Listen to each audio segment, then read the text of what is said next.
Fox.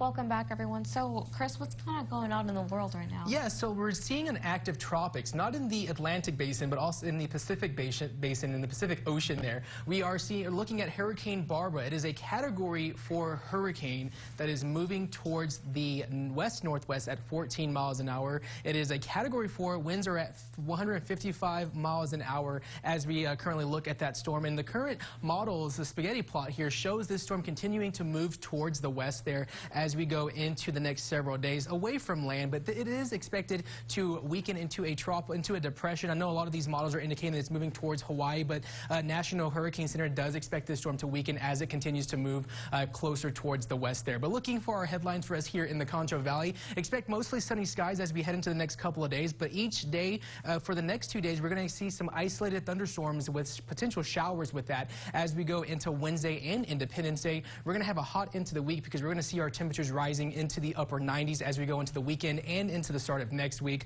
But looking at our time lapse for the past 6 hours, we did see some partly cloudy skies, some cloud cover overhead, but mostly sunny conditions. Those clouds, of course, have fizzled out, and then we've definitely had a very pretty sunset there as more cloud cover is continuing to move into the Concho Valley as we head into the overnight hours. But looking at our current conditions, we are sitting at 83 degrees, feels like 84, winds out of the southeast at 10 miles an hour, and our high temperature forecast, we're going to be in the mid-90s as we go into tomorrow and Independence Day, but we're going to keep rising as we go closer towards Friday. 95 for our high on Wednesday, 96 for July 4th, and then 98 for our high on Friday, with the average temperature around this time of year at 96 degrees. Current temperatures across the Concho Valley sitting in the low 80s to the north of us, 83 in Robert Lee, 83 here in San Angelo, and 78 in El Dorado. Our live radar network not showing anything here in the Concho Valley, but as we look towards the west, we are seeing some thunderstorms flaring up just in and around Midland. You're actually able to see the lightning from those particular storms from San Angelo, but there is a flood advisory with those particular storms as it continues to move towards the west.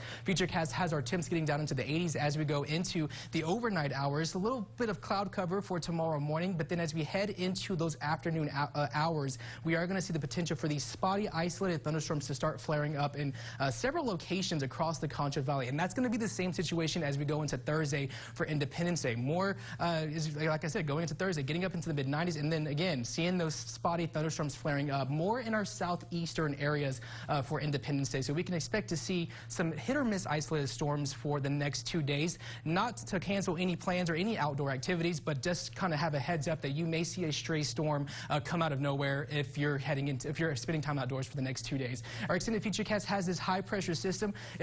This high-pressure system is actually causing a lot of tropical moisture to come into southeast portions of Texas. So they're going to have rainy conditions for tomorrow for Houston and stretching from Austin to south central Texas. And then we'll start seeing this rain shift off to the west. As that high-pressure system moves closer towards west central Texas, that's going to be clearing us out as we go into the end of the week. But it's also going to cause our temperatures to rise into the upper 90s as we go into the weekend to the start of the next work week. But looking at our temperatures, we're going to be warming up into the mid-90s as we go into tomorrow across the state of Texas. 96 for our high as we go into Thursday for Independence Day, and then we're just going to keep rising, having those high temps in the upper 90s as we go into the weekend starting for next week. So definitely seeing those temperatures reach closer and closer towards 100 as we head into the next couple of days. But looking at the tonight forecast, we are expecting to see our temperatures get down into the 60s as we head into the overnight hours, possible 70s. But our next 7 days expect to see those slight rain chances, slight isolated thunderstorms as we head into Wednesday and Independence Day.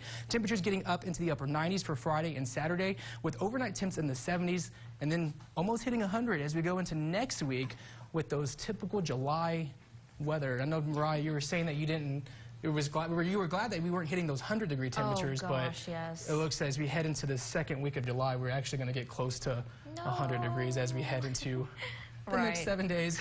Right, yeah, because I always say I prefer the warmth to the cold. Right.